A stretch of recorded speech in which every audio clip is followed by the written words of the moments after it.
오늘 하루 참 고단하셨지요.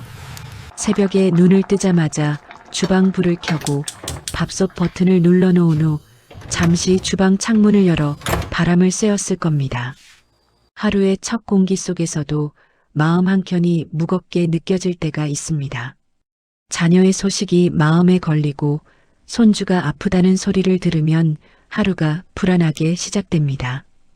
은행 잔고를 확인하고 전기세 고지서를 열어볼 때 내가 이 나이에 아직도 이렇게 걱정하며 살아야 하나 하는 생각이 들기도 하지요.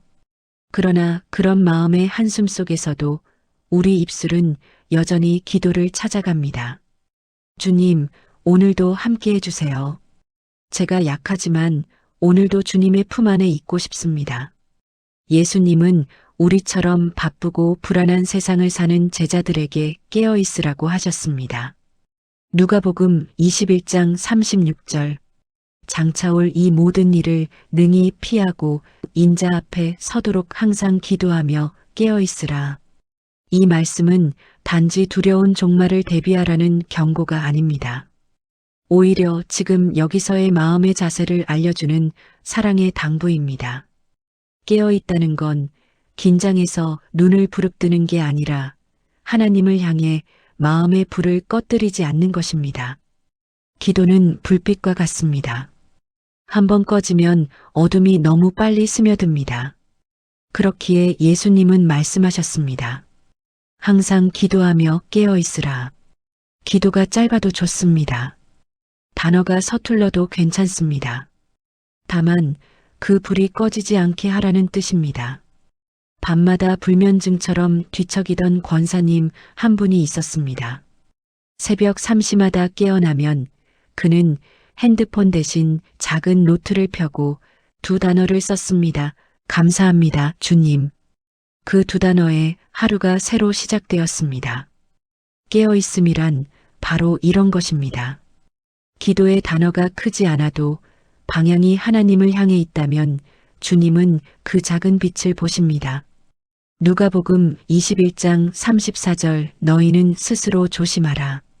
그렇지 않으면 방탕함과 술취함과 생활의 염려로 마음이 둔하여지고 뜻밖의 그날이 덕과 같이 너희에게 임하리라. 주님은 마음이 둔하여진다는 표현을 쓰셨습니다. 둔해진 마음은 위험을 느끼지 못합니다. 사랑이 식고 감사가 멈추고 영혼이 무거워질 때도 괜찮다고 느끼게 됩니다. 그게 바로 영적 마비입니다. 우리의 환난은 전쟁이나 재난에서만 시작되는 것이 아닙니다. 하나님을 잊어버린 마음에서 이미 시작되고 있습니다. 주님은 그걸 아셨기에 우리에게 조용히 말씀하십니다. 깨어 있으라, 기도하며 나를 바라보아라. 교만이 자리한 성전을 떠나라. 예루살렘 성전은 이스라엘의 자부심이었습니다. 그 웅장한 돌 하나하나가 신앙의 상징이었고 하나님의 임재가 깃든 장소였습니다. 제자들도 감탄하며 예수님께 말했습니다. 선생님, 보십시오. 이 돌들이 얼마나 크고 건물들이 얼마나 아름답습니까?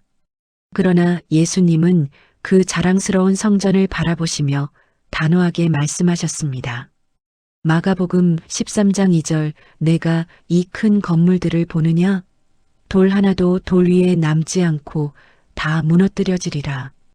이 말씀은 단지 건물의 붕괴를 뜻한 것이 아니었습니다.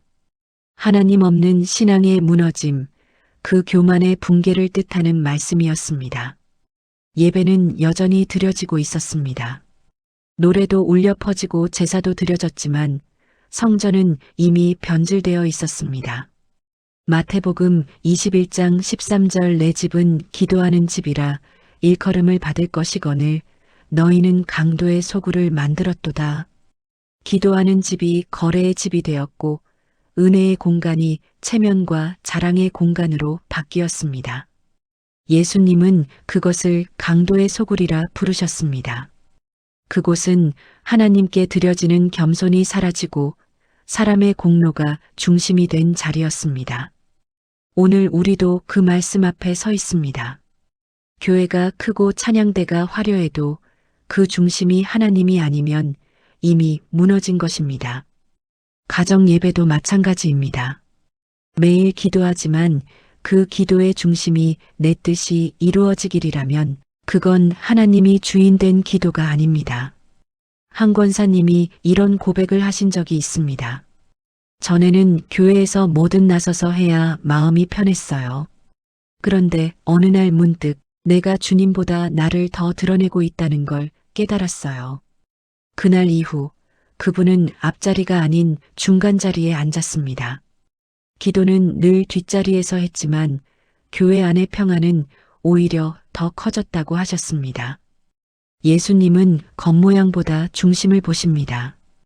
요한계시록 3장 17절 나는 부자라 부유하여 부족한 것이 없다 하나 내 공고한 것과 가난한 것과 눈먼 것과 얼거벗은 것을 알지 못하는도다. 이 구절처럼 겉으론 풍족해 보여도 하나님 보시기엔 빈 마음이 있을 수 있습니다. 교만의 성전을 떠난다는 건 비우는 일입니다. 내가 옳다던 생각, 내가 오래 믿었다는 자부심, 나는 남들보다 신앙이 깊다는 교만을 내려놓을 때 비로소 주님은 들어오십니다. 성전은 크기가 아니라 중심입니다. 건물은 남아있어도 중심이 무너지면 그것은 이미 빈 껍데기일 뿐입니다. 그러나 무너져야 새 성전이 세워집니다. 무너지는 건 끝이 아니라 시작입니다. 오늘 저녁 식탁에서 기도 한 줄만 바꿔보세요. 주님, 저를 써주세요. 대신 주님, 저를 낮춰주세요. 주님이 드러나게 해주세요. 그 한 문장이 성전의 중심을 바꿉니다. 탐욕은 소리 없이 다가옵니다. 사람의 눈은 늘 조금 더를 바라봅니다. 오늘보다 나은 내일, 어제보다 더 풍족한 삶. 그것은 나쁜 게 아닙니다. 문제는 충분하다는 마음이 사라질 때 시작됩니다. 마태복음 6장 24절 한 사람이 두 주인을 섬기지 못하리니 하나님과 재물을 겸하여 섬기지 못하느니라. 예수님은 돈이 나쁘다고 하신 적이 없습니다. 다만 주인은 하나뿐이라고 하셨습니다. 탐욕의 길은 평범하게 보입니다. 사람들은 거리를 걸으며 스스로를 이렇게 위로합니다. 이건 필요하니까 사는 거야. 조금 더 모아두면 마음이 편하잖아. 그러나 그 마음 속에는 하나님보다 안정이라는 우상이 자리 잡습니다. 그 안정이 깨질 때 두려움이 시작되고 불안이 번집니다.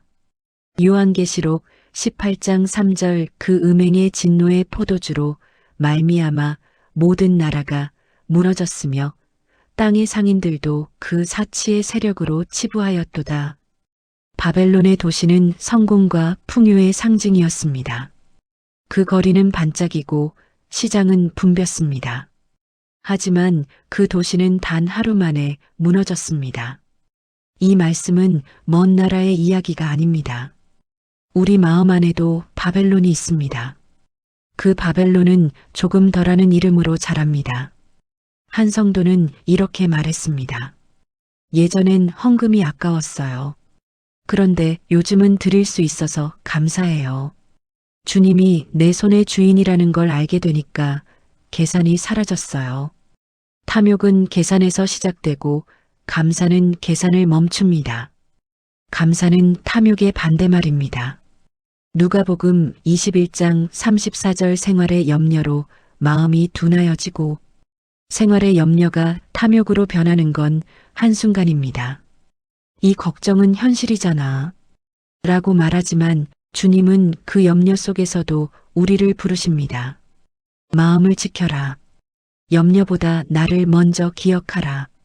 어떤 권사님은 30년 넘게 아침마다 습관처럼 통장을 확인하셨습니다. 살면서 습관이 된 거죠. 통장을 봐야 마음이 놓이니까요. 그분은 어느 날 마음속에 이런 소리가 들렸다고 합니다. 내 통장을 보는 것보다 내 말씀을 먼저 봐라.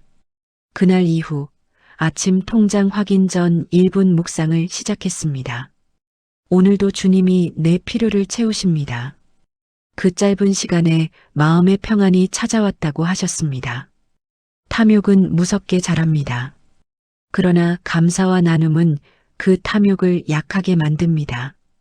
한 달에 10,000원이라도 누군가를 돕는다면 그 10,000원은 내 마음을 하나님께 돌려주는 헌금이 됩니다. 탐욕은 손에 쥐는 힘이고 감사는 펴는 손의 힘입니다. 바벨론은 사치의 세력으로 치부했지만 결국 무너졌습니다. 우리는 작은 손길로 천국을 쌓을 수 있습니다. 오늘의 선택이 하나님 앞에서 어떤 의미가 있을까? 그 질문 하나가 탐욕의 거리를 떠나는 출발점이 됩니다. 우리는 모두 진리 안에서 살기를 원하지만 세상 속에서 완전히 분리되어 살 수는 없습니다. 그래서 신앙생활에서 가장 어려운 문제는 세상과의 거리입니다. 가깝게 다가서면 타협이 생기고 멀리 떨어지면 사랑이 식습니다. 예수님은 이 미묘한 간격을 아셨습니다. 그분은 우리에게 세상을 버리라고 하지 않으셨습니다. 다만 세상 속에 살되 진리를 잃지 말라고 말씀하셨습니다. 요한계시록 2장 14절 내게 두어 가지 책망할 것이 있나니 거기 내 가운데 발람의 교훈을 지키는 자들이 있도다. 예수님은 당시 교회 안에도 진리를 이용해 자신의 유익을 챙기려는 자들이 있음을 지적하셨습니다. 그들은 예배를 드렸지만 동시에 세상의 방식도 따랐습니다. 그들의 신앙은 절반만 하나님께 속해 있었고 나머지 절반은 세상에 발을 딛고 있었습니다. 타협의 집은 겉으로 평화롭습니다. 싸움도 없고 논쟁도 없습니다. 모두가 괜찮다라고 말하며 서로의 불편한 진실을 덮습니다. 하지만 그 평화는 하나님의 침묵 위에 세워진 거짓 평화입니다. 예수님은 말씀하셨습니다. 요한계시록 3장 15절 내가 차지도 아니하고 뜨겁지도 아니하도다. 이 말씀은 우리에게 신앙의 온도를 묻습니다. 너의 믿음은 지금 미지근하지 않느냐? 한 성도는 이렇게 고백했습니다. 저는 세상과 적당히 지내는 게 지혜라고 생각했어요. 하지만 시간이 지나고 나니 제 안의 신앙도 적당해졌다는 걸 알게 되었어요. 진리를 타협한다는 것은 결국 하나님보다 나를 보호하려는 마음에서 시작됩니다. 사람들의 시선이 두려워서 혹은 관계가 깨질까봐 이쯤이면 괜찮겠지 하고 양보합니다. 하지만 그 양보는 결국 신앙의 기초를 조금씩 무너뜨립니다. 예수님은 세상과의 타협보다 하나님과의 불화를 택하셨습니다. 그분은 평화를 약속하시기보다 진리로 인한 분쟁을 감수하셨습니다. 누가복음 12장 51절 내가 세상에 화평을 주려고 온 줄로 아느냐? 아니라 도리어 분쟁하게 하려 함이로라. 이 말씀은 겉으로는 거칠게 들리지만 그 속에는 깊은 사랑이 있습니다. 왜냐하면 거짓된 평화는 영혼을 병들게 하기 때문입니다. 가정에서도 이런 일이 일어납니다. 남편이 신앙에 무관심할 때 아내는 조용히 기도하며 타협하지 않아야 합니다. 아들이 교회를 멀리할 때 어머니는 믿음을 조용히 지키며 기다려야 합니다. 그 기다림이 때로는 외로움으로 다가와도 그 인내 속에서 하나님은 일하고 계십니다. 진리는 타협하지 않습니다. 때로는 침묵 속에서도 때로는 눈물 속에서도 하나님은 진리를 붙든 사람을 기억하십니다.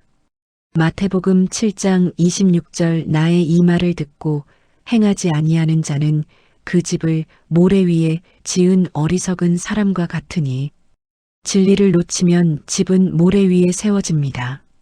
그러나 진리를 지키면 집은 반석 위에 세워집니다. 영혼이 잠든 들판.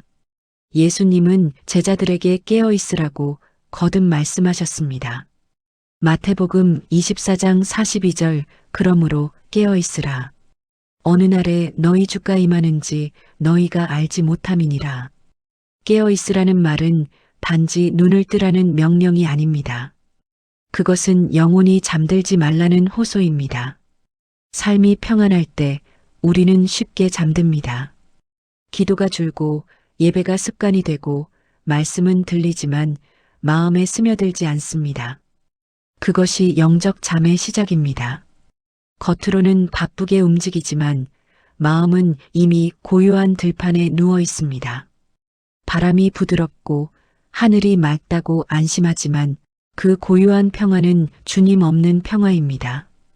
예수님은 겟세마네에서 제자들에게 가장 중요한 부탁을 하셨습니다.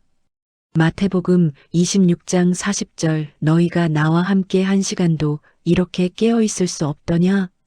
하지만 제자들은 피곤하여 잠들었습니다. 그들의 육신의 잠은 곧 영혼의 상태를 보여줍니다. 그들은 세상에서 가장 위대한 순간을 잠속에서 놓치고 말았습니다. 오늘 우리도 마찬가지입니다. 예배는 드리지만 영혼은 피곤합니다. 기도는 하지만 진심이 없습니다. 말씀은 들리지만 감동이 없습니다. 그것은 세상 근심이 우리를 지치게 했기 때문입니다. 누가복음 21장 34절 생활의 염려로 마음이 둔하여지고 염려는 영혼의 졸음입니다. 하나님보다 현실을 더 바라볼 때 마음이 둔해집니다. 깨어있는 사람은 작은 일에도 감사합니다. 깨어있는 사람은 아침 햇살을 보며 오늘도 주님이 숨을 주셨구나라고 고백합니다. 이런 믿음은 나이가 많아도 몸이 아파도 사라지지 않습니다. 깨어있음은 몸의 상태가 아니라 마음의 태도입니다. 공포가 지배하는 도시, 두려움은 눈에 보이지 않는 전염병입니다. 누가복음 21장 26절 사람들이 세상에 임할 일을 생각하고 무서워함으로 기절하리니 예수님은 마지막 때 사람들의 마음을 이렇게 묘사하셨습니다. 그들은 겉으로 멀쩡하지만 내면은 공포에 잠식되어 있습니다. 뉴스, 소문, 질병, 전쟁의 말들이 마음을 흔듭니다. 공포는 현실보다 먼저 믿음을 무너뜨립니다. 요한계시록에도 그 장면이 등장합니다. 요한계시록 6장 15절 땅의 왕들과 장군들과 부자들과 강한 자들이 굴과 산의 바위 틈에 숨어 세상의 권세자들도 두려워 도망합니다. 아무리 강한 자라도 공포 앞에서는 약해집니다. 그러나 진짜 피난처는 동굴이 아니라 하나님 품입니다. 두려움이 우리를 지배할 때 사랑이 식습니다. 서로를 의심하고 말을 아끼고 관계를 닫습니다. 공포의 도시는 외로움으로 가득합니다. 그러나 예수님은 말씀하셨습니다. 요한복음 16장 33절 세상에서는 너희가 환난을 당하나 담대하라. 내가 세상을 이기었노라. 이 말씀은 단순한 위로가 아닙니다.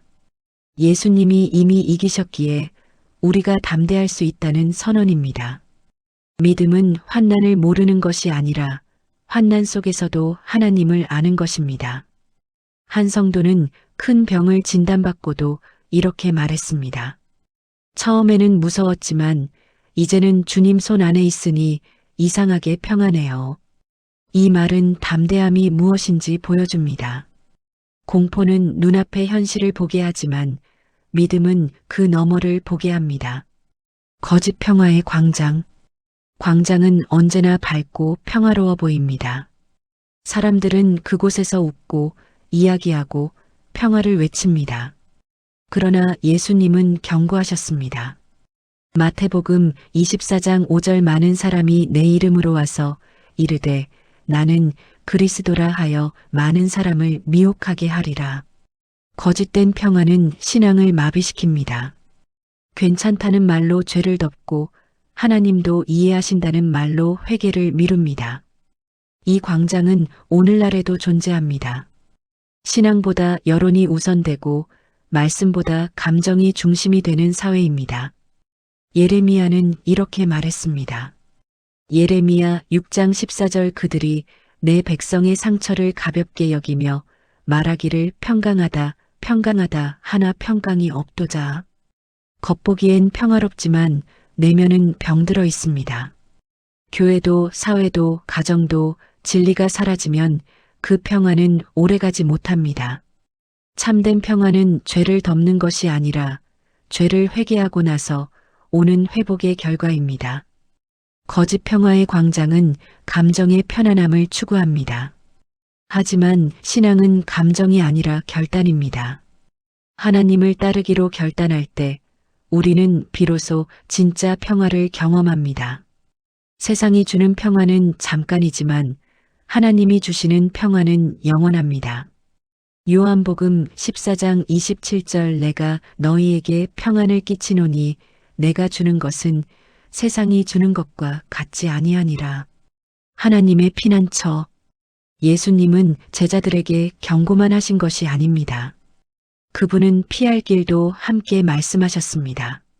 마태복음 24장 16절 그때에 유대에 있는 자들은 산으로 도망할지어다.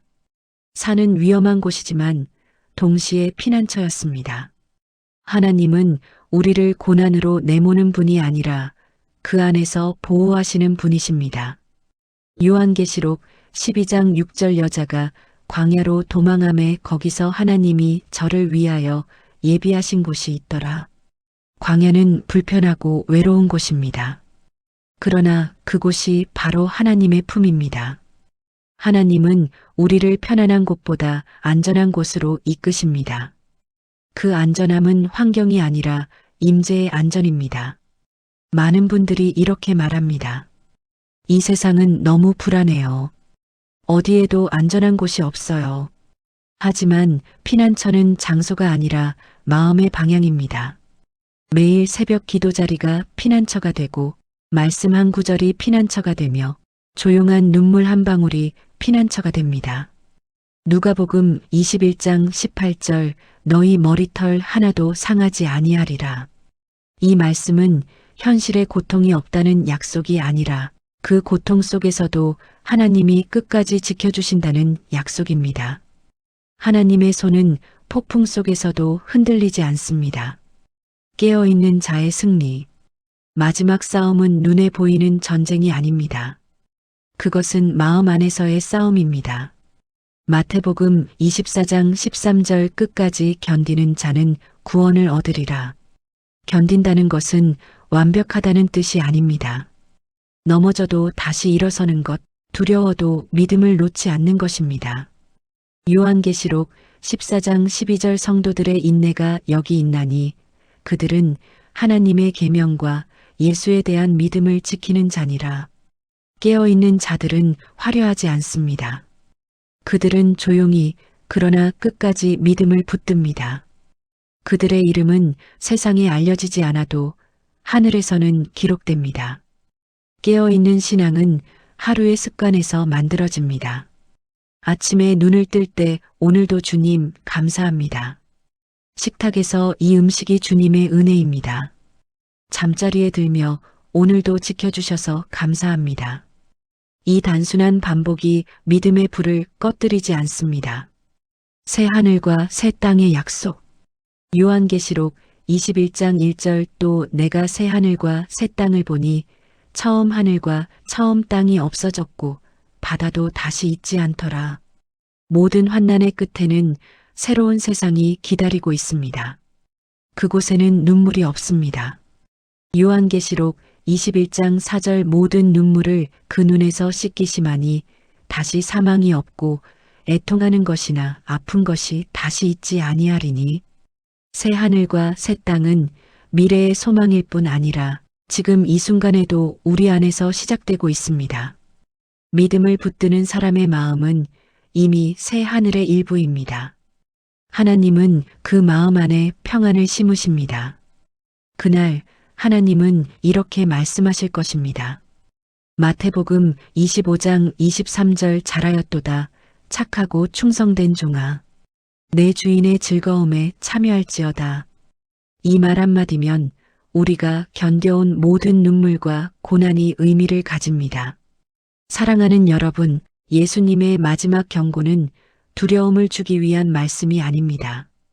그분은 우리를 사랑하시기에 미리 알려주신 것입니다.